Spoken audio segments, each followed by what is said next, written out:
Hello everyone. The topic for discussion today is under the competency number 4.2.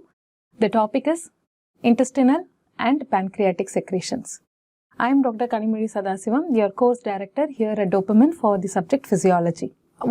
After completing this discussion, what are the things that a student is expected to know? You should know briefly about the structural basis of small intestinal secretion. From where do what are all these cells that secretes is responsible for the small intestinal secretion? What is the composition and functions of small intestinal, large intestinal as well as pancreatic secretion? How are these secretions regulated? And then their related applied aspects. Okay. So now here we know what you see in this picture is your small intestine, which is made up of three subdivisions, namely your duodenum, jejunum and ileum. So among these three, it is the ileum which has the maximum contribution. 60% of the small intestine is ileum, followed by 40% jejunum, and remaining very minimal we have your duodenum, which is almost only 25 centimeter. We know the small intestine is thrown into multiple foldings, which has increased the surface area of the small intestine to around 2 million square centimeters. The transition between the small and large intestine is guarded by a sphincter called as ileocecal sphincter. When we are talking about small intestinal secretions, similar to your gastric glands, we also have the small intestinal glands. These small intestinal glands are also called as crypts of Leiberquin.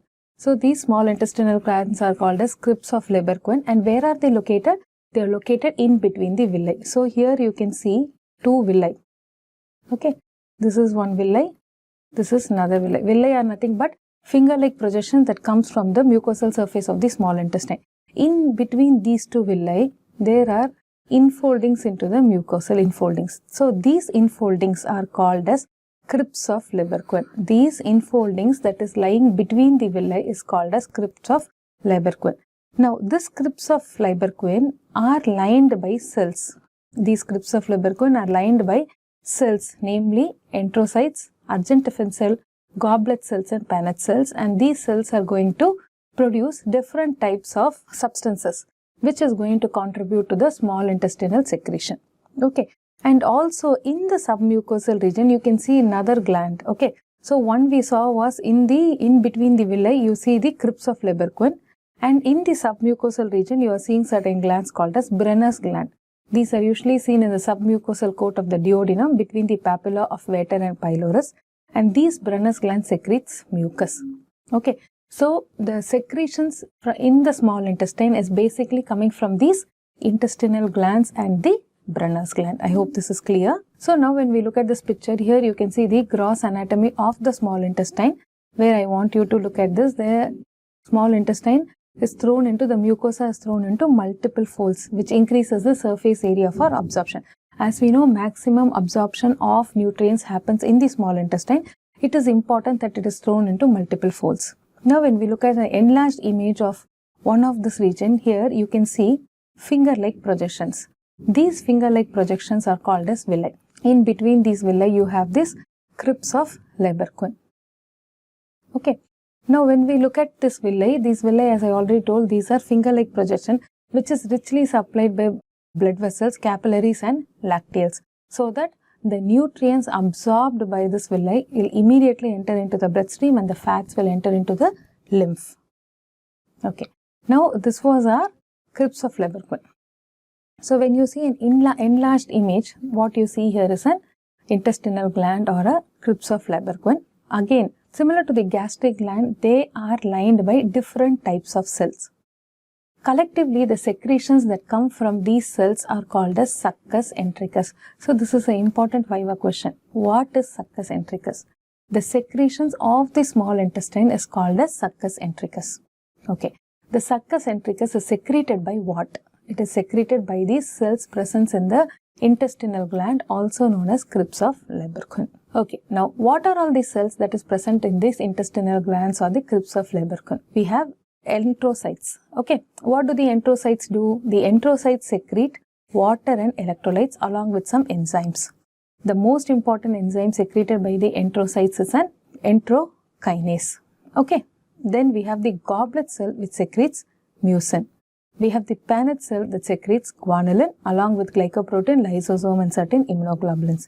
Then we have the enterochromaffin or the argentifin cell that secretes serotonin. I will repeat it again. The secretions of the small intestine is collectively called as Succus entericus. This Succus entericus is produced by the cells in the intestinal glands. These intestinal glands are also called as crypts of Leberkuhn. Where are these intestinal glands present? In between the finger-like projections or the villi that is present in the small intestinal mucosa. These intestinal glands are lined by different types of cells, namely enterocytes, goblet cell, Paneth cells and enterochromaffin cell. The goblet cells secrete mucus. Okay. The Paneth cell secretes guanylin, immunoglobulins and lysosome. Then we have the enterocytes that secretes enterokinase, water and electrolytes. Then we have the Paneth goblet cells, already I told, mucus, then your enterocytes. Then we have our enterochromaffin cells. Okay, the enterochromaffin cells that secrete serotonin. That we saw what is Succus entericus, what are the cells that contribute to the Succus entericus and what are all the substances and enzymes that are secreted from the different types of cells we already saw. Moving on, now let us look at the characters of Succus entericus, that is the composition and functions of Succus entericus. It is around 1800 ml per day. The volume is around 1800 ml per day. It is a watery circular fluid, isoosmotic that of plasma. pH is around 7.5 to 8, so it is slightly alkaline. 98.5% of Succus entericus is water and only 1.5% is solids. This solids, that 1.5% of solids is further divided into organic and inorganic solids. Okay, inorganic solids are mainly the cations and anions, namely sodium, potassium, calcium, magnesium, chloride and bicarbonate. The organic constituents are mucus, guanylin, immunoglobulins, lysosome along with enzymes. These enzymes are very, very important. So, the inorganic constituents of Succus entericus, the enzymes are the organic constituents of Succus entericus. What are the different types of enzymes that is present in Succus entericus? First is the enterokinase. Okay. Then we have carbohydrate digesting enzyme. To be more specific, disaccharide splitting enzymes. Okay. Why we are calling them as disaccharide splitting enzymes? Because already if you have seen the class on physiology of digestion and absorption, we already know that the polysaccharides that is present in our dietary carbohydrates are already digested partially by the pancreatic and salivary amylase. Then they are split into disaccharides. These disaccharides are further acted upon by these oligosaccharidases, mainly maltase, invertase, lactase and alpha dextrinases. They are collectively called as disaccharide splitting enzymes. Basically, disaccharide splitting enzymes are going to cause digestion of carbohydrates. They are present in the, where are these enzymes present? Usually secreted by the cells in the luminal brush border which is present on the outer surface. Then we have the intestinal enzymes that play an important role in digestion of proteins. These are namely the peptidases, which are nuclease, which are peptidases which are present intracellularly. Other than these peptidases, we also have nuclease, intestinal lipase, cholesterol esterase and lecithinase and alkaline phosphatase. So, all these are collectively called as intestinal enzymes. So, again to summarize, intestinal enzymes could be enzymes that acts on carbohydrates, namely oligosaccharidases, enzymes that acts on proteins, namely the peptidases, enzymes that act on the nucleic acid, lipid digesting enzymes and enterokinase. We will see the functions of these enzymes as we go through this discussion. Now coming to the functions of Succus entericus. 5 important functions are there. Most importantly, protective function. It has an activator function, secretory function, digestive function and absorptive function. So let us see each of these functions in detail. Functions of Succus entericus is a very important short note. Activator function. What does Succus entericus activate? So, Succus entericus, the enterocytes secretes, especially enterokinase is secreted by the cells in the duodenal mucosa. The cells in the duodenal mucosa secretes enterokinase. This enterokinase is important for activation of trypsinogen to active trypsin. Trypsinogen is an inactive form. proenzyme which gets activated to an active enzyme called as trypsin. Among the pancreatic enzymes that is necessary for the digestion of protein, the first step is activation of trypsin. Only when trypsin gets activated, it is going to lead to simultaneous activation of the next cascade of the rest of the enzymes. So, thus enterokinase secreted present in the Succus entericus acts as an activator of trypsinogen. Then coming to the protective function. Okay. Then coming to protective function, Succus entericus contains immunoglobulin G, which protects the gut from invading microorganisms. Then the Brunner's gland is going to secrete mucus, which is present in the submucosal region. Brunner's gland secretes mucus, which is protecting the duodenal mucosa from the acidic chyme that enters from the stomach and also helps in holding the IgG in place. So that is about the activator function and protective function of Succus entericus. Then moving on to the secretory function. What does it secrete? The enterocytes that are present in the succus, that is the cells of the small intestine, secretes water as well as electrolytes. Enterokinase is an enzyme that is secreted by the, please don't confuse, enterokinase is an enzyme that is secreted by the duodenal cells of the mucosal cells of the duodenum.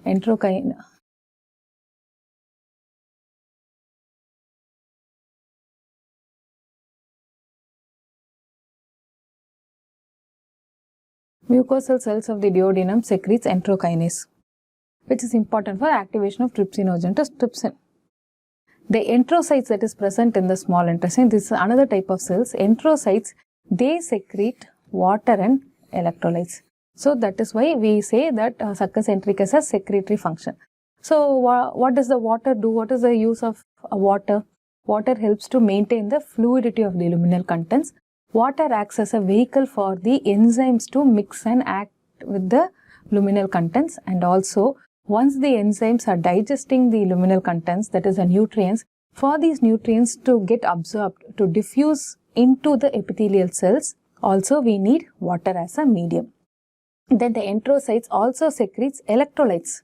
What do the electrolytes do? Mainly sodium and bicarbonate. Sodium is important for absorption of glucose and amino acids. Bicarbonate is important for making the secretions alkaline.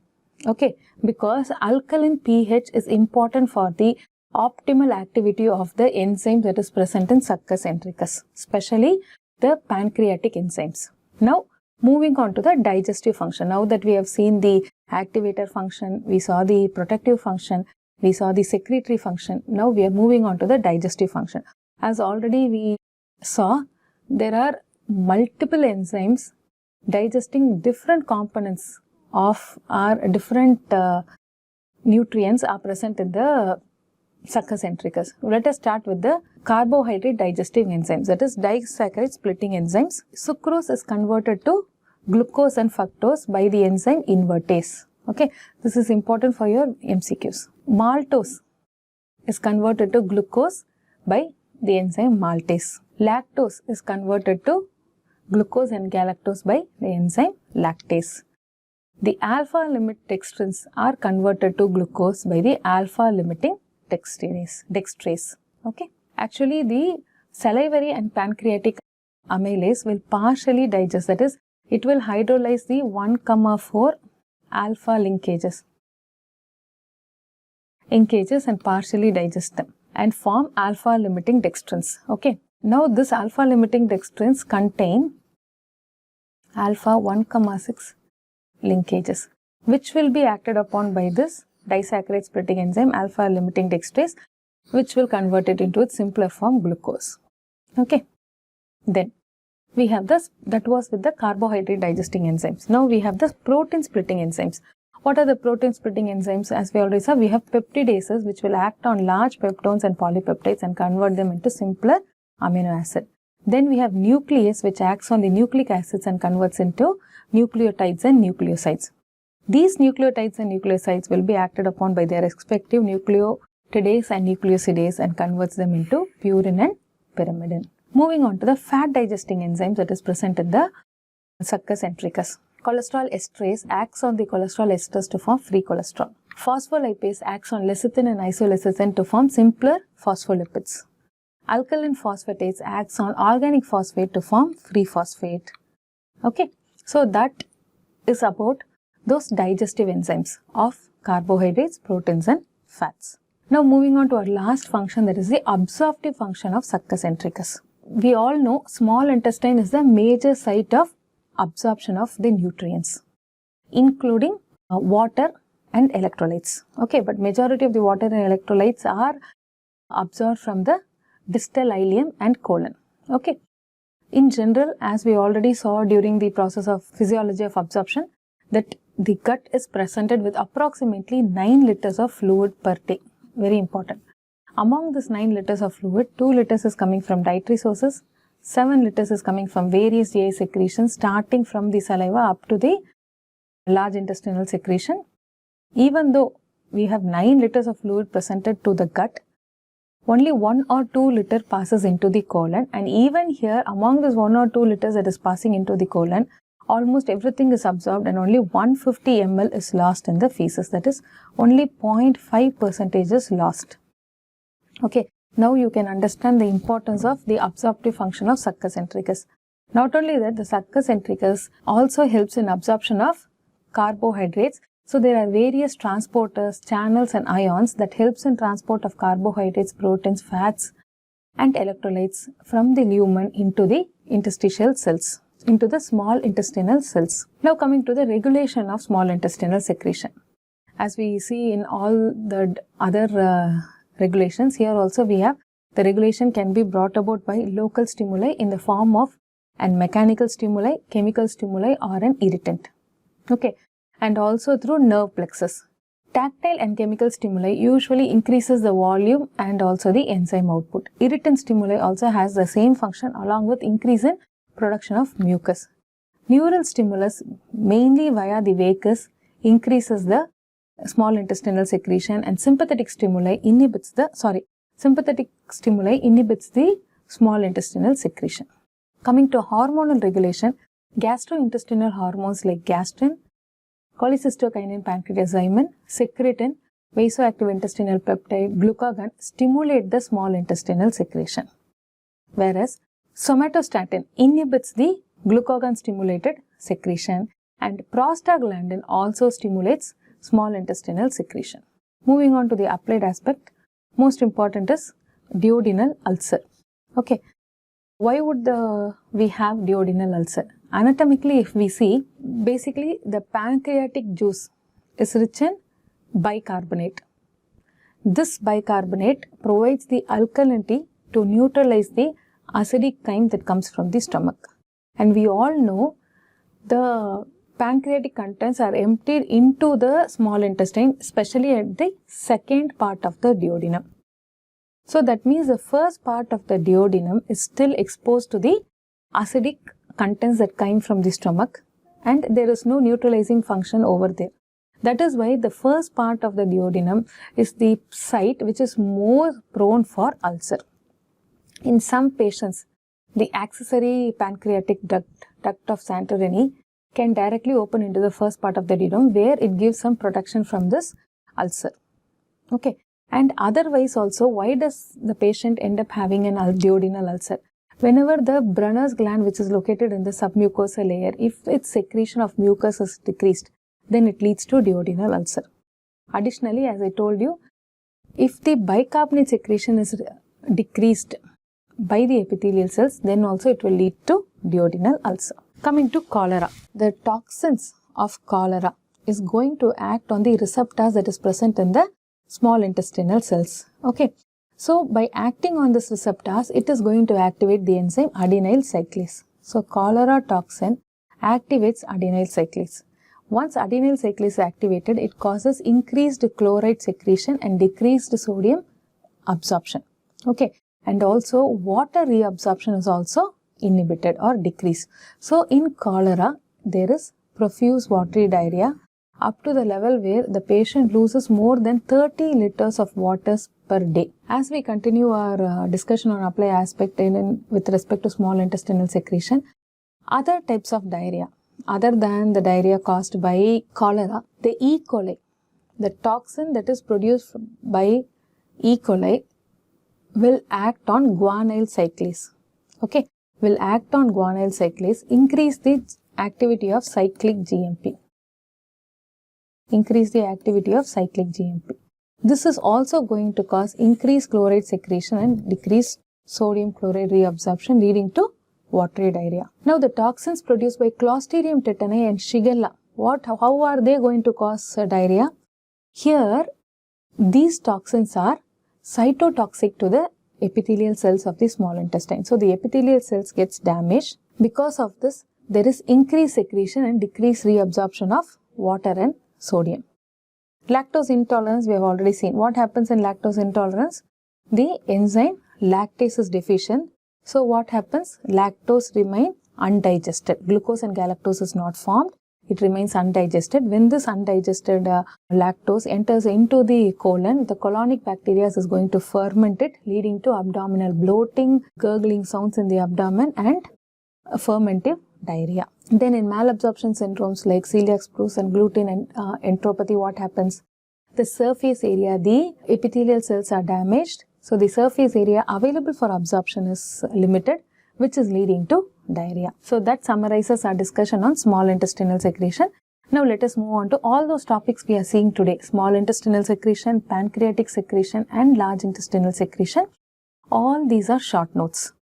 Now, moving on to pancreatics, and they are interrelated. Moving on to pancreatic secretion. The pancreas is located, as you can see, below and behind the stomach. This is a mixed gland. What do I mean by mixed gland? It has both the exocrine portion as well as the endocrine portion. The exocrine portion of the pancreas secretes the pancreatic juice that aids in the process of digestion and absorption. The endocrine pancreas consists of islet cells which secretes different endocrine hormones like insulin, glucagon, somatostatin. If we look at the histology of the exocrine pancreas, it is very similar to that of salivary glands. It has the acinar cells and also the ductal cell. It is made up of acini and ducts. Now, the main pancreatic duct is also called as duct of Wirsung. The accessory pancreatic duct is called as duct of Santorini. This main pancreatic duct, joins with the common bile duct and enters the second part of duodenum. So, in this picture you can see the main pancreatic duct joins with the hepatic duct to form the common bile duct. Okay, this is the common bile duct, this is a hepatic duct, and this is the main pancreatic duct. So, after forming the common bile duct, what does it do? It enters into the second part of the duodenum. As I already told you, that is why the first part of the duodenum is more prone to duodenal ulcer. Just now we discussed. Now, coming to the second part of the duodenum, the contents from the pancreas is directly emptied into the second part of the duodenum, and this opening is guarded by the sphincter of Oddi. Okay. Then comes the types of cells. As I told you, it is similar to the salivary glands. So, we have the acinar cells and ductal cell. The acinar cells will secrete enzyme. The ductal cells will secrete bicarbonate. Now, coming to the composition and function of pancreatic juice. The pancreatic juice is a watery colorless fluid. Its quantity ranges from 1 to 1.5 liters. pH is alkaline 7.5 to 8.5. Specific gravity is around 1010 to 1018. It is made up of 98.5% of water. So, pancreatic juice is made up of 98.5% of water and 1.5% of solids. These solids are further divided into organic and inorganic constituents. Cations and anions form the inorganic constituents, and organic constituents mainly are the enzymes. So, what are the enzymes? As I already told you, enzymes are secreted by the acinar cells. The most important enzymes secreted by the pancreatic secretions are the proteolytic enzymes. What do you mean by proteolytic enzyme? That is going to cause digestion of proteins. It is going to cause lysis of proteins. So, what are those?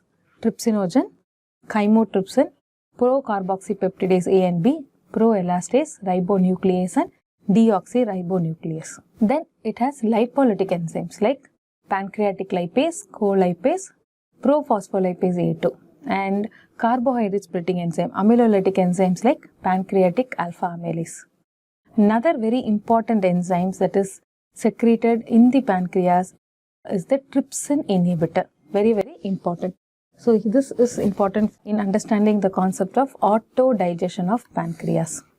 So what is this trypsin inhibitor going to do? All these proteolytic enzymes are very potent enzymes that causes digestion of proteins. And we know pancreas is itself a tissue which is made up of proteins. Now that is why all these proteolytic enzymes are secreted and stored in their inactive form. If they get activated, then what will happen? It is going to cause its own digestion, which is called as auto-digestion of pancreas. So to prevent the auto-digestion of pancreas, we have an enzyme called as trypsin inhibitor, okay, which inhibits the activation of trypsinogen to trypsin. Generally, in case of inflammation and infection of the pancreas, in acute and chronic pancreatitis, this trypsin inhibitor activity will be decreased, leading to auto-digestion of pancreas. Organic constituents, as we have already listed, it is mainly the cations and anions. Now when we are going to discuss the formation of now we saw that the composition, now we will see how the pancreatic juice is formed. As I already said, the acina cell secretes those enzymes. The ductal cells secretes bicarbonate and other electrolytes. Where are these ductal cells present? They are seen lining the ducts. So they are also called as centroacinar cells. Now let us look at the mechanism of bicarbonate secretion. Okay. So now when you look at the cell here, this is a ductal cell. Okay. So this side what do we have? Duct lumen. This is the basolateral side. Okay. So now let us look how bicarbonate is. We already discussed the different enzymes. This is a very important part with respect to pancreatic secretion. How bicarbonate is secreted. Okay. Now what happens is, let us start from here. Carbon dioxide. Okay. Carbon dioxide is a gas. It is easily lipid soluble. Water is formed inside the cell as a process of metabolic process. So now water combines with carbon dioxide to form carbonic acid. So this is the first step. Water combines with carbon dioxide to form carbonic acid. This carbonic acid is a very weak acid. It will immediately dissociate into, this is the second step, it will immediately dissociate into bicarbonate and hydrogen ion. Okay. Now the third step is, so first step is formation of carbonic acid. Second step is dissociation of carbonic acid into bicarbonate and hydrogen ion. Now the third step is a very important step. Okay. CFTR. So what is CFTR? What you see here is a CFTR. Cystic fibrosis transmembrane conductance regulator channel. Okay, I will repeat it again. CFTR is cystic fibrosis transmembrane conductor regulator channel. So what is this channel going to do? Inside the cell you have the chloride ion, right? The chloride ion that is present inside the ductal cells will be extruded out, will be secreted into the ductal lumen by the CFTR channel. Okay. Now, when this is secreted here, chloride ion is coming out into the ductal lumen. In exchange for this chloride ion, we have, then fourth step is bicarbonate chloride exchanger or the anion exchanger.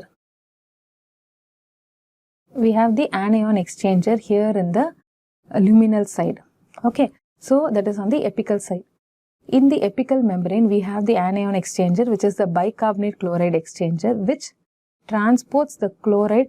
This CFTR channel has transported chloride from inside the ductal cell into the lumen. Chloride has come into the lumen. Now this chloride goes back into the cell. Okay, it gets recycled back into the ductal cell with the help of this anion exchanger. Name of this anion exchanger is bicarbonate chloride exchanger. Okay, so one negative ion, one anion in the form of chloride is going into the cell. This bicarbonate that was synthesized will now enter into the ductal lumen. So bicarbonate has entered into the ductal lumen. What was our aim? To see how bicarbonate is secreted into the luminal fluid. That is, in the pancreatic ductal lumen, bicarbonate has entered. Okay. Then what else is happening? This much is clear, right? Now let us look at the basolateral side. On the basolateral side, first before that, inside the cell, let's look at the inside of the cell. This is the 5th step. So now this could be our 5th step. Inside the cell, what is bicarbonate? That was, see, when the carbonic acid dissociated, bicarbonate and hydrogen ion both were formed. Now bicarbonate has entered into the lumen, ductal lumen. What about the hydrogen ion? We cannot let the hydrogen ion build up inside the ductal cell. That is going to cause imbalance of the pH of the ductal cell. So to maintain the pH of the ductal cell, what is going to happen? This hydrogen ion has to come out. Okay, on the basolateral side, hydrogen ion will be coming out. Now, this function is done by sodium hydrogen exchanger. Sodium hydrogen exchanger. Okay, now what is happening? This sodium hydrogen exchanger is transporting hydrogen ion outside. In exchange to this, sodium ion enters into the cell. What determines the function of the sodium hydrogen exchanger is, as always, it is the concentration gradient of sodium. The concentration of gradient of sodium ion determines the function of this exchanger. Now, what determines the concentration gradient of sodium ion? The sodium potassium ATPase pump. The sodium potassium ATPase pump, which is located on the basolateral membrane, actively transports 3 sodium outside and only 2 potassium into the cell. So now what is happening? The inside of the cell has less sodium compared to the outside. Less sodium compared to the outside sodium. Outside is having lot of sodium. So a concentration gradient is established. Since concentration gradient is established, actually this should be step number 5 and this is step number 6. Concentration gradient for sodium is established by the sodium potassium ATPase pump. In response to that, what is happening? Sodium is entering into the cell. For every sodium that enters into the cell, hydrogen ion is extruded out of the cell through the sodium hydrogen exchanger. Okay, clear? So this is how the bicarbonate gets secreted into the ductal lumen. Okay, this is the mechanism of secretion of bicarbonate in the pancreatic secretions. Now, activation of enzymes. As I already told you, enterokinase is an enzyme secreted by the mucosal cells of the duodenum that activates trypsinogen to trypsin. Once trypsin is activated, it is going to convert its precursors, chymotrypsinogen to chymotrypsin, carboxypeptidase to carboxy, procarboxypeptidase to carboxypeptidase, proelastase to elastase. Now, what are all the functions of pancreatic secretion? As we have been discussing, by now you should be knowing it that most important function of pancreatic secretions is proteolytic enzymes and alkaline to maintain the alkaline pH. Okay, so proteolytic enzymes we saw trypsin, mainly trypsin and chymotrypsin, which is going to act on proteins and convert them into simpler amino acids and polypeptides. Carboxypeptidase acts on peptides and converts them into amino acid. Ribonuclease and deoxyribonuclease acts on nucleoprotein and convert them into nucleotides. Elastase will act on elastin and convert it into shorter peptides and amino acids. Amylolytic enzyme. This pancreatic amylase already we have discussed multiple times during intestinal secretion, right? Pancreatic amylase acts on both cooked and uncooked starch and converts them into disaccharides, basically maltose, maltriose and alpha-dextrins. Lipolytic enzymes. What is very important is the pancreatic lipase is the most effective fat digesting enzymes. Okay, so pancreatic lipase is going to convert fat into simpler fatty acids and monoglyceride. Pancreatic colipase facilitates the function of pancreatic lipase, and phospholipase acts on phospholipids, converting them into lysophospholipids and fatty acids. Now coming to the different phases of pancreatic secretion, we have the cephalic, gastric and intestinal phase. So what happens in the cephalic phase? 20% of the secretion, pancreatic secretion, happens during the cephalic phase. What is the trigger for the cephalic phase of pancreatic secretion? It is the, as I said, sight, smell, thought of food. This is mediated via the vagus nerve, which stimulates the pancreatic acinar cell to secrete the pancreatic enzymes. Now, coming to the gastric phase. So, 20% of pancreatic secretion is due to cephalic phase. 5 to 10% of pancreatic secretions due to gastric phase. What is a trigger in gastric phase? Distension of the stomach as well as the chemical composition of the food. This is again mediated via the vagus nerve. What is the result? It secretes, there is a mild increase in the pancreatic enzyme secretion. But maximum secretion of pancreatic juice happens during the intestinal phase. 60 to 70% happens during the intestinal phase, and it is mainly hormonal. When we look at the gastric phase, it is both hormonal as well as mechanical. And in case of cephalic phase, it is completely neural. That is completely neural. Gastric phase is mixed, both neural as well as mechanical, and also a little bit hormonal as well. Whereas when we look at intestinal phase, it is mainly hormonal. What is the trigger for release of pancreatic juice in the intestinal phase? Presence of the acidic chyme, very important. Presence of acidic chyme and products of digestion like fat and proteins. This is mediated via secretin and cholecystokinin, GI hormones like secretin and cholecystokinin. As a result of this, what happens? Large volumes of enzymes as well as bicarbonate-rich pancreatic juice is secreted. So this is a flow chart, easier flow chart which you can draw in your exams. Okay, so which is depicting the cephalic, gastric as well as intestinal phase. Okay, now coming to the applied physiology. So first we will look at acute pancreatitis. What happens in acute pancreatitis? As we already discussed, in acute pancreatitis, what is happening? Premature activation of the pancreatic enzymes. Premature activation of the pancreatic enzyme. Why there is premature activation of pancreatic enzyme? Because of the deficiency of trypsin inhibitor.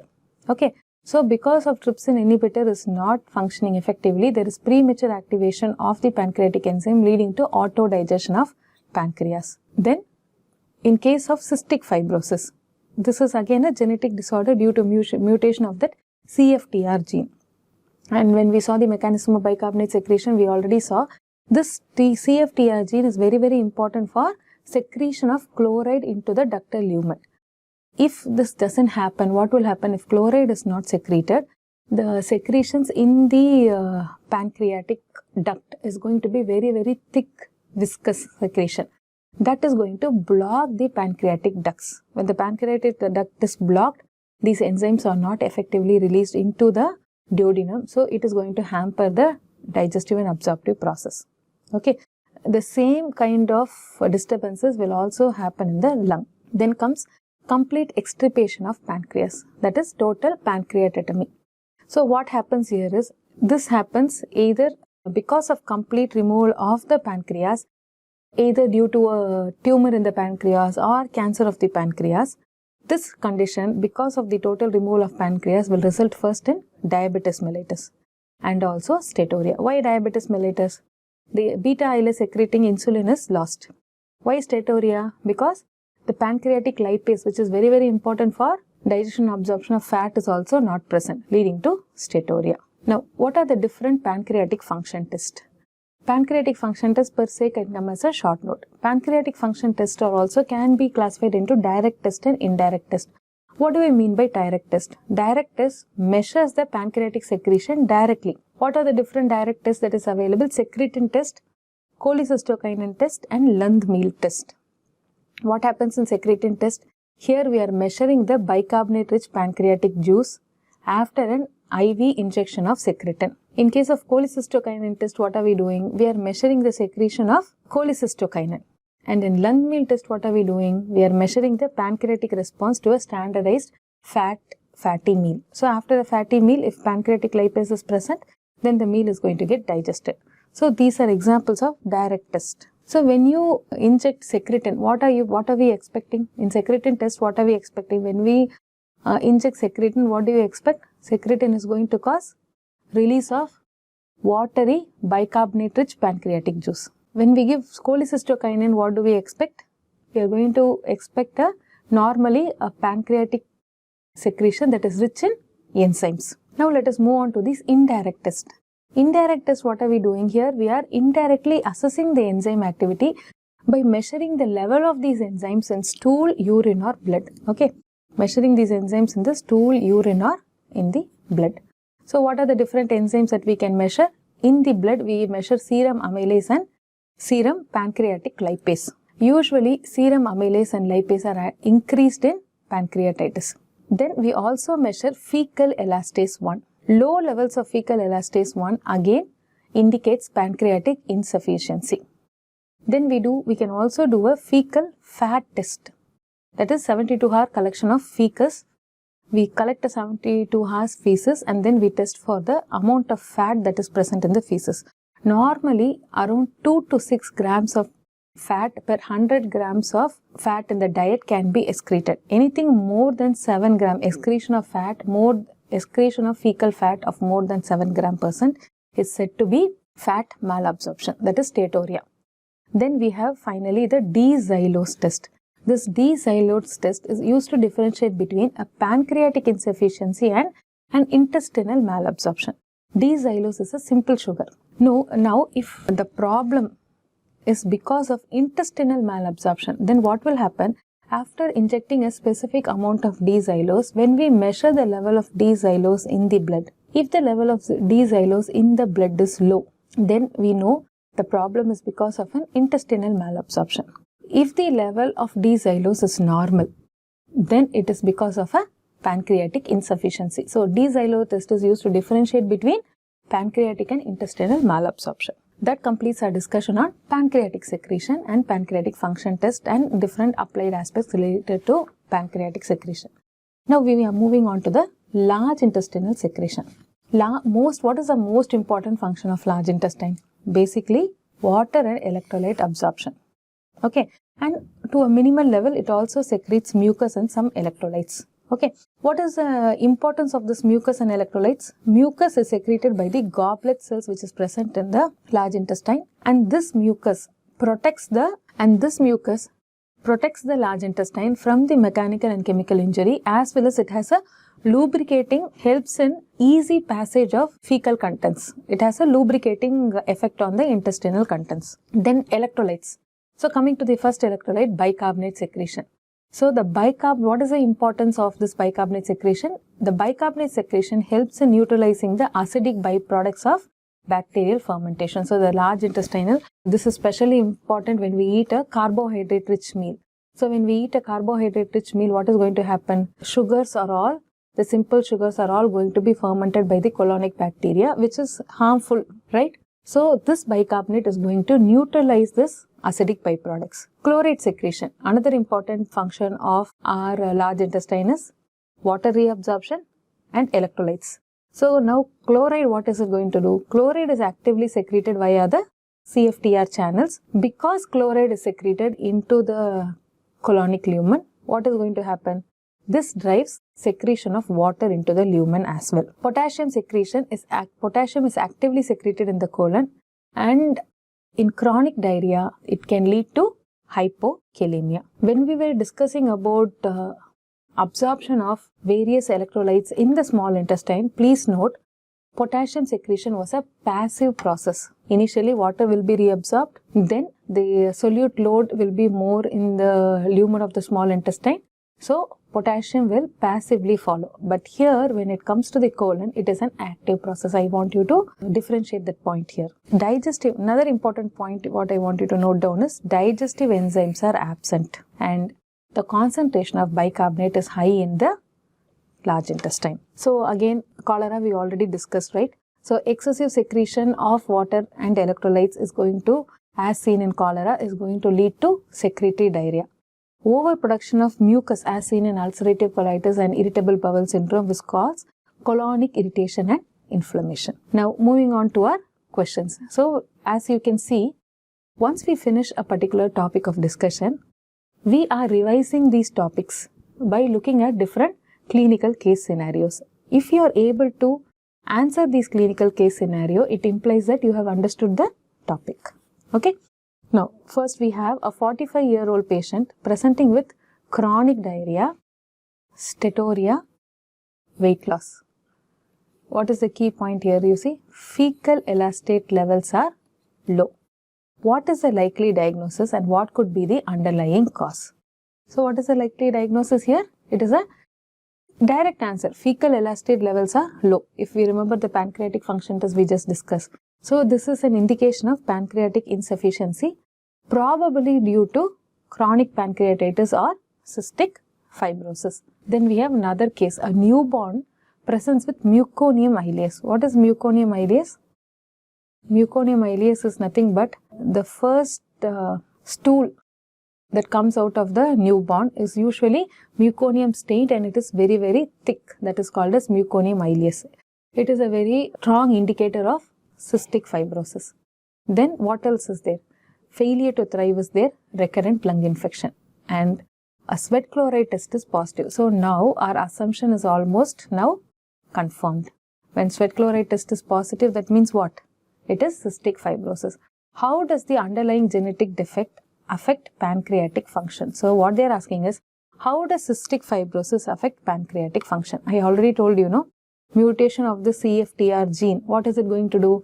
It inhibits the chloride secretion into the ductal lumen. So now the pancreatic secretions are very, very thick and viscous. So this thick mucoid viscous secretion is going to block the pancreatic duct. So the pancreatic enzymes are all going to be deficient. The pancreatic enzymes are not going to enter into the second part of the duodenum, which is going to lead to malabsorption. That is why the child is having failure to thrive. The child is not growing well. We have a 60-year-old man who develops severe epigastric pain radiating to the back after alcohol consumption. Okay, after alcohol consumption, having radiating pain. When we look at his serum amylase, okay, it is serum amylase and lipase are elevated. Again, it is a direct question. What is the condition here?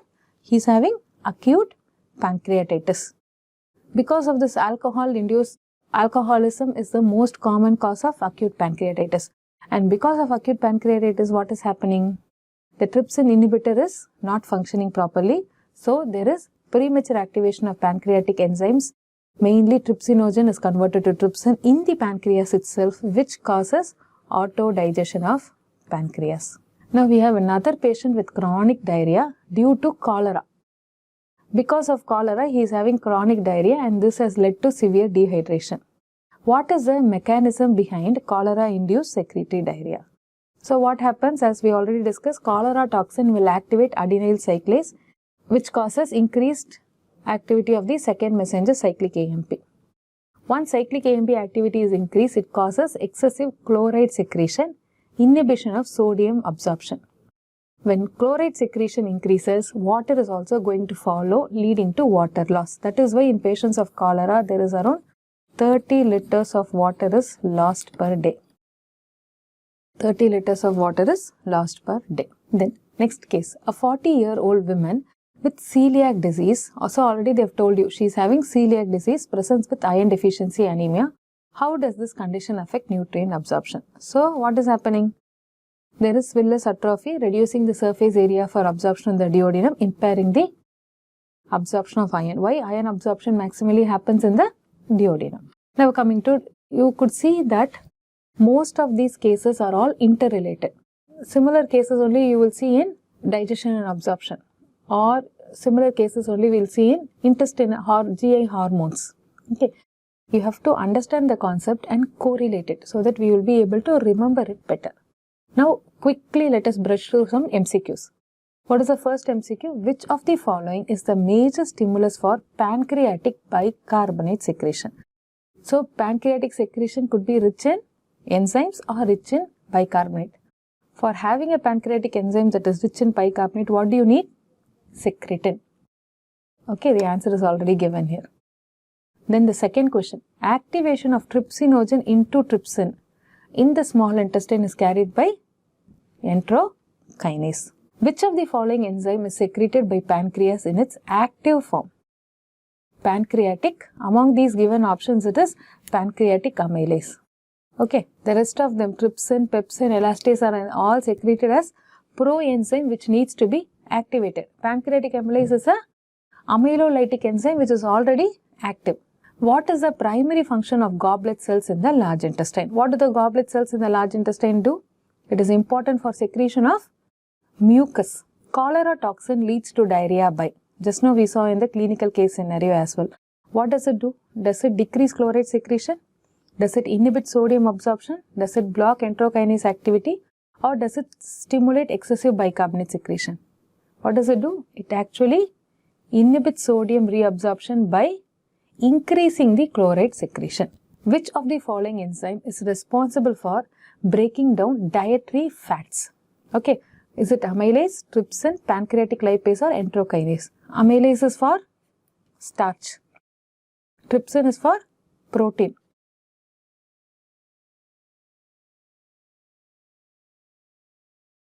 Enterokinase is for activation of chymotrypsinogen to trypsin. So, it is the pancreatic lipase. What is the primary function of bicarbonate secretion in the small intestine? Why do you need bicarbonate-rich secretion? To neutralize the acidic contents that comes from the stomach. Okay. So, the correct answer is neutralization of gastric acid. Which of the following pancreatic secretion contributes to most of the enzyme release? So, which of the among these phases, which is the phase which has the maximum enzyme release? It is the intestinal phase, 60 to 70% during the intestinal phase. Fecal elastase 1 is used as a diagnostic test for pancreatic insufficiency. Which of the following is absorbed actively in the small intestine? Please note the word actively in the small intestine. Is it fatty acids? Is it water? Is it sodium or vitamin B12?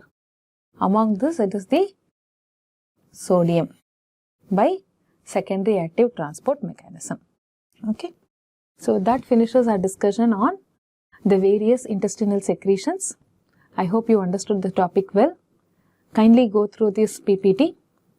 It will be very helpful for you to prepare your notes and answer them in your exams. Thank you.